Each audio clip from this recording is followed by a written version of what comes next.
Hi students, I am Vigneshwari, your English teacher. In today's class, we will learn a very interesting and as well as a easy topic. Okay, are you all interested to know what is the topic is? Okay students, the topic is auxiliary verb. Okay, the topic is auxiliary verb. So, before going into the topic, let us know what is the meaning of auxiliary verb. So the definition, okay, the definition of auxiliary verb is an auxiliary verb is the verb that helps the principal verb. Okay, the auxiliary verb are the helping verbs that helps the principal verb. Okay, principal verb is nothing but the main verb. Okay, they help the principal verb of a sentence. Okay, if there is a main verb in a sentence, the auxiliary verb will help the principal verb to form its tense and voice, etc. So why they are used? So why the auxiliary verbs are used? They are used to help the main verbs to form their tense. So in the last classes we have learnt about tense, right? So they are used to form the tense and voice. Even voice we have learnt, right? Active voice and passive voice. Yeah. So to form the tense and voice. So these auxiliary verbs are helping the main verbs or the principal verbs to form its, in a sentence, to form its tense and voice. Okay. So there are types of auxiliary verbs. Okay. So there are two types of auxiliary verbs. So the first one is primary auxiliaries. Okay. The first one is primary auxiliaries. So the primary auxiliaries are be, do and have. So what are the primary auxiliaries? Be, do and have. They are the primary auxiliary. And the modal auxiliary, the second type is the modal auxiliary. So the modal auxiliaries are may, might, can, could, must, shall, should, will, would, ought, need, dare, used to. Okay, so these are the modal auxiliary. In primary auxiliary, there are only three, that is be, do and have. But in modal auxiliary, there are so many modal auxiliary verbs. So they are may, might, can, could, must, shall, should, will, would, ought, need, dare and used to. So these are the two types of auxiliary verbs. In today's class, okay, in today's class, we will be only learning about the primary auxiliaries. Okay, in today's class, we will only briefly learn about the primary auxiliaries, that is be, do and have. Okay, so be, do and have. So the three primary auxiliary verb, about them we are going to know about them briefly, students. Okay, are you all interested? Okay students, we will see how the primary auxiliaries are used. Learn about primary auxiliary verbs deeply. Okay, briefly we will learn about the primary auxiliary verb. So the first one was be, right? So the first auxiliary verb, okay, so the first primary auxiliary verb was be. So we will know how be is used in a sentences and how it is helping the principal verb.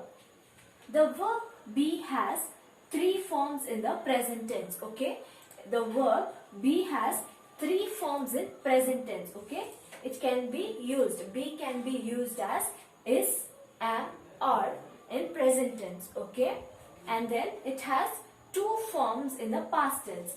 Okay, in past tense how many forms it has? Two, that is was and were. Okay, two forms in the past tense, that is was and were, and one form in the past participle and one form in the past participle, that is been. Okay, so in the present tense the form of be is, in present tense it has three forms, that is, am, are, and in past tense it has two forms, that is was and were, and in the past participle it has only one form, that is been. Okay, now we will understand these forms with examples, students. So when it is used, okay, when the be auxiliary verb or a primary auxiliary verb is used. to form continuous tenses. As we have learnt earlier, the tenses, okay, there are so many like future continuous tense, past continuous tense, as well as the present continuous tense. So to form the continuous tenses. So the example is, he is writing a letter. Okay, so it is used in the present tense, right? Okay, he is writing a letter. It is a present continuous tense. Okay, then he was writing a letter. Was, so it is a past continuous tense. Okay, he was writing a letter. It is a past continuous tense. And he has been writing a letter. He has been writing a letter. That is the past participle. Okay, so the first is the present continuous tense, that is he is writing a letter. The second one is he was writing a letter, that is the past tense. And the third one is he has been writing a letter, that is the past participle. Okay, to form the continuous tenses, the be verb is used. Now the second one is to form passive voice of tenses. Okay, we have already learnt about voice, that is active voice and passive voice. So be is used to form the voices. Okay, so such as to form the passive voice of tenses. The letter is written. Okay, the letter is written, that is the present tense. Okay, the letter is being written. Okay, the letter is being written. So this is also a present tense. So they are formed to. So the letter is written is a active voice. The letter is being written. Okay, that is a passive voice. To express a previous plan. And the third point is to express a previous plan. The plan which is already planned. Okay, it is a plan which is already pre-planned. It is a pre-plan. To express a pre-plan, the be is used. The auxiliary verb be is used. So I am going to Singapore. So here I am going to Singapore is a present tense, right? So here the form is in present tense. I am going to Singapore. So here they have made the plan of going to Singapore. So it is a pre-plan, to express a previous plan. And the fourth one is to express a command. Okay, as in to express a command. If you are commanding to somebody, that time you use the primary auxiliary verb be. Okay, when you are expressing a command, you are commanding somebody, that time you are going to use the auxiliary verb be. So the example is, the cook is to prepare tea early. The cook is to prepare tea early. So it is in the present tense form. Yes, it is in the present tense form. The cook is to prepare tea early. So here the command is given to the cook to prepare the tea early, and it is in the present tense form. To express feeling, age. So the next is to express feeling, age, size, weight, distance, price, weather, time, date, etc. So all these things, to express all these things like feeling, age, size, weather, date, distance. Okay, to express these things, the auxiliary verb, that is the primary auxiliary verb be is used. So here we have an example. I am very happy. So this is a feeling, right? Here you are expressing a feeling of happiness, right? So I am very happy. So it is in the present tense form, right?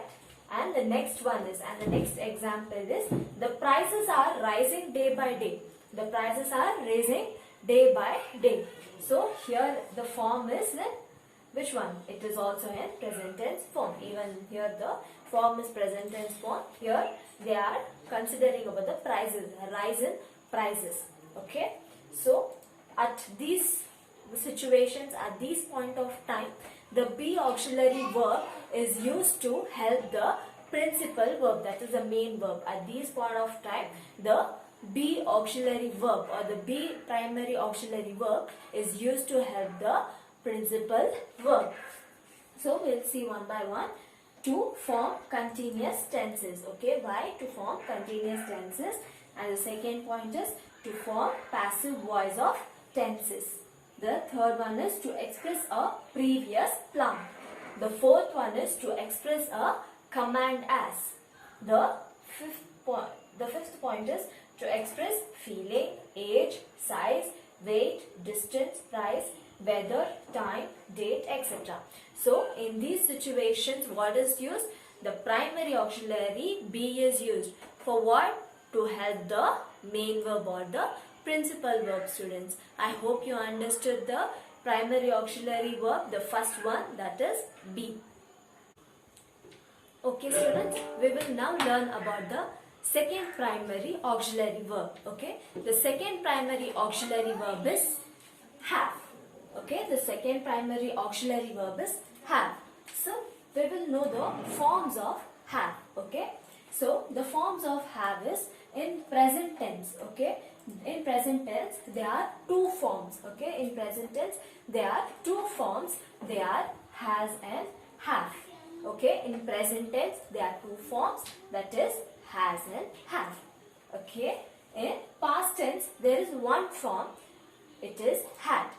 In past tense there is one form, it is had, and in past participle also there is one form, it is also had. Okay, in past participle we have one form, so it is also had. So in present tense how many forms we have for have? It is two form. Yes, it is has and have. In past tense how many form we have? We have one form, that is had, and in past participle, yes children, you are correct, it is one form, that is had. Okay, now we will see when is have used. When is the primary auxiliary verb have is used to help the principal verb. So the first point is to form perfect tense. Okay, to form a perfect tense, this have is used to help the main verb. So we have an example here. He has written a letter. Okay, he has written a letter. So has is a present tense. So to form a present tense, that is, it can be a to form a present tense, here has is used. Okay, he has written a letter. Here return is a main verb and has is a helping verb. So this is a principal verb and has is a helping verb or a auxiliary verb. And the next is he had written a letter. Okay, he had written a letter. Here return is again a principal verb and had is a helping verb or a auxiliary verb. Okay, so clear with these two. So these two are used to form the present tense. To form the present tense, the have auxiliary verb, primary auxiliary verb is used to help the principal verb. Now the second point is to form passive voice. Okay, to form the passive voice, have is used. So let us see how it is used. The letter has been written. Okay, the letter has been written. So this is a passive voice. Okay, and the next one is the letter had been written. The letter had been written. Okay, had been written is a past participle and has is a present tense. Okay, has is a present tense and had been written is a past participle form of have. Okay, it is had is the auxiliary verb and it is helping the main verb, that is return. Okay, return is a main verb or a principal verb. And the third point is to express an obligation. Obligation is nothing but responsibilities or commitments. Okay, obligations is nothing but the responsibilities or commitments. And let us see the example. She had to cook for the family. Like your mother cooks for your family, right? So in the same way, here the example says that she had to cook for the family. So that is a responsibility. Fine, that is the responsibility. So she had to cook for the family. It is her responsibility to cook for the family. So this is expressing a obligation, right? It is expressing a responsibility of a person. So at that cases, in such cases, the verb, the auxiliary verb or a primary auxiliary verb have is used. So had is nothing but the she had to cook for the family. So she had to cook for the family, that is in the past tense form. And you have cook. It is a main verb and had is a primary auxiliary verb which is helping the main verb. And the next one is I have to obey him. So this is it is in the present tense form. So here obey is a main verb. Okay, obey is a main verb and have is a primary auxiliary verb. So here the primary auxiliary verb is helping the main verb, that is obey, in this sentence. Okay, so and it is in the present tense form. Fine. So to express the obligation, the auxiliary verb, the primary auxiliary verb have is used to help the principal verb. So the next point, the fourth point is to express a job got to be done. Okay, if any work had to be done, that time this auxiliary verb is used. Okay, if you have to complete a work, okay, if you have to complete a work or if you have to do any kind of job, okay, which has to be completed, that time the verb, this auxiliary verb or a primary auxiliary verb is used to help the main verb. So let us see the example. I have my room cleaned once in a week. Okay, here what is the work here? So she has to clean the room once in a week. So the work has to be completed once in a week of cleaning the room. So here you have. So it is in the present tense form and cleaned. Okay, cleaned is the main verb and this is the primary auxiliary verb.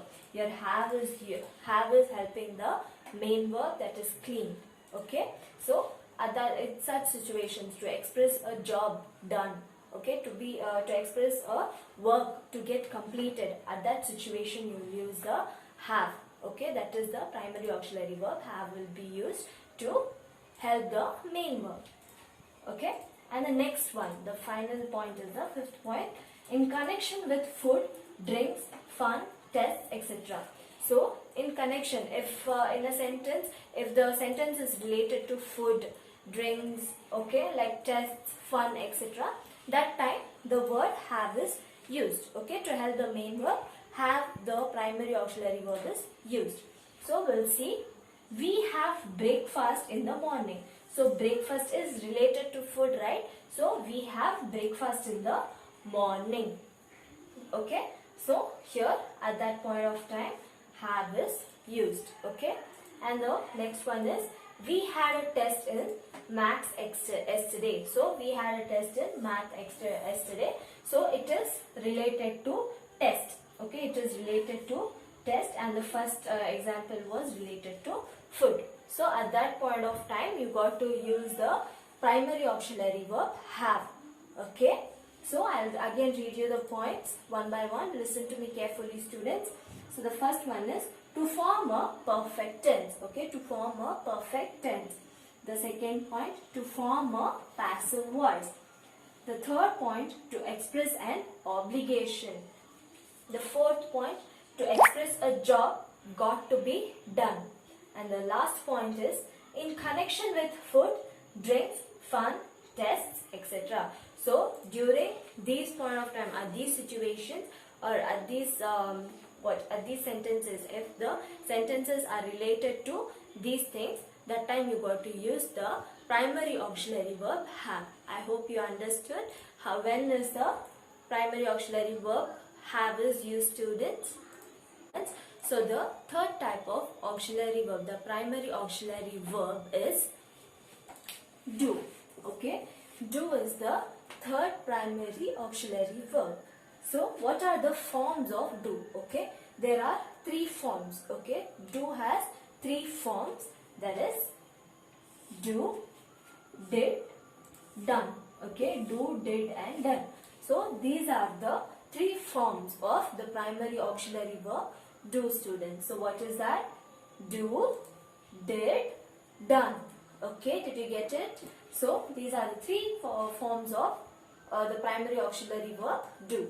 Now we will see when the do primary auxiliary verb is used. Okay, so the first point is to form negative and interrogative forms of present and past tenses and imperatives. Okay, they are used to form the negative and interrogative form. As I told you in kinds of sentences, as you have already spoke about kinds of sentences, right? I've already explained you about kinds of sentences, right? So at the time of negative form, at the time of interrogative form of past and present tense, as well as imperative sentences. Okay, during the imperative sentences time, the primary auxiliary verb do use to help the main verb, students. So the example is, he does not write letters. Does he? Okay, he does not write the letters. Does he write letters? So this is in the interrogative form. Okay, it is in the interrogative form and negative form. Okay, this sentence is in the interrogative form as well as in the negative form. He does not, okay, does not is a negative form, and he does not write letters, question mark. Does he write letters? So as I told you, if there is a question mark, it is interrogative form, and if there is not, okay, if there is not in a sentence, okay, that is a negative form. So to ask a question, okay, or to express a negativity, okay, to express a negative form, that time the auxiliary verb, the primary auxiliary verb do is used. And the next is, do not insult elders. So do not insult elders. So this is a imperative. It's giving a advice, right? So it is in an imperative form. It's giving a advice. Okay, it is an imperative sentences. It is an imperative sentences. It is giving a advice, students. So to form a negative and interrogative forms of present and past tense, and as well as imperative. So the first one is a interrogative form as well as a negative form, and here this the second one is the do not insult elders. It is in a imperative form. It is giving a advice. Now the second point, in addition to avoid repetition of verbs, okay, to repeat the verbs, okay, to not to repeat the verbs continuously, so the primary auxiliary verb do is used. So we'll see with the example. He likes coffee and so do I. So here they are avoiding the repetition. He likes coffee and I also like coffee. But saying the sentence is better to tell he likes coffee and so do I. So here what we are doing? Here we are avoiding to use the verb again and again. Okay. So at that point of time what we are doing? We are using the primary auxiliary verb, that is do. Okay, did you understand? To avoid the usage of verb again and again in a sentence, that time we use the primary auxiliary verb do, student. The third point is in question tags and short answers. Okay, when the do auxiliary, primary auxiliary verb is used is during the question tag, while forming a question tag and while answering a short answer. Okay, so we'll see the example. You bath daily, don't you? So don't you is a question tag. So at that point of time, so while framing a question tag, the do primary auxiliary verb is used. Okay, to help the main verb, the primary auxiliary verb is used. So you bath daily, don't you? So it is a question tag. So here don't. Okay, do is the primary auxiliary verb and it is used in the sentence. And the next one is to answer a short answer. Okay, to answer the short answer, yes I do. Okay, so here the primary auxiliary verb is used. Okay, to form a question tag or to tell a short answer. Okay, at this point of time the primary auxiliary verb is do is used to help the main verb. So I'll tell the points one by one, students. Listen to me. To form negative and interrogative forms of present and past tenses and imperatives. And the second one is in addition to avoid repetition of verbs. And the third one is in question tags and short answers. So at this point of time the primary auxiliary verb do is used, students. Okay, hope you understood the today's class, that is the primary auxiliary and the auxiliary verbs. In today's class we have learnt about the definition of auxiliary verbs, the types of auxiliary verbs, and regarding the primary verb, the first auxiliary verb type, that is the primary auxiliary verb, and the forms of primary auxiliary verb, that is do, have, and which is the last one, that is the be. Okay, be, have, and do. So regarding the three form of primary auxiliary verb we have learned, and the form of these three primary auxiliary verb, okay, and also the form of these three auxiliary verbs and when they are used. Okay, at this point of time the primary auxiliary verbs are used. Okay, so we'll meet you in the next class with a very interesting topic again, students. Till then, take care and stay safe. Bye.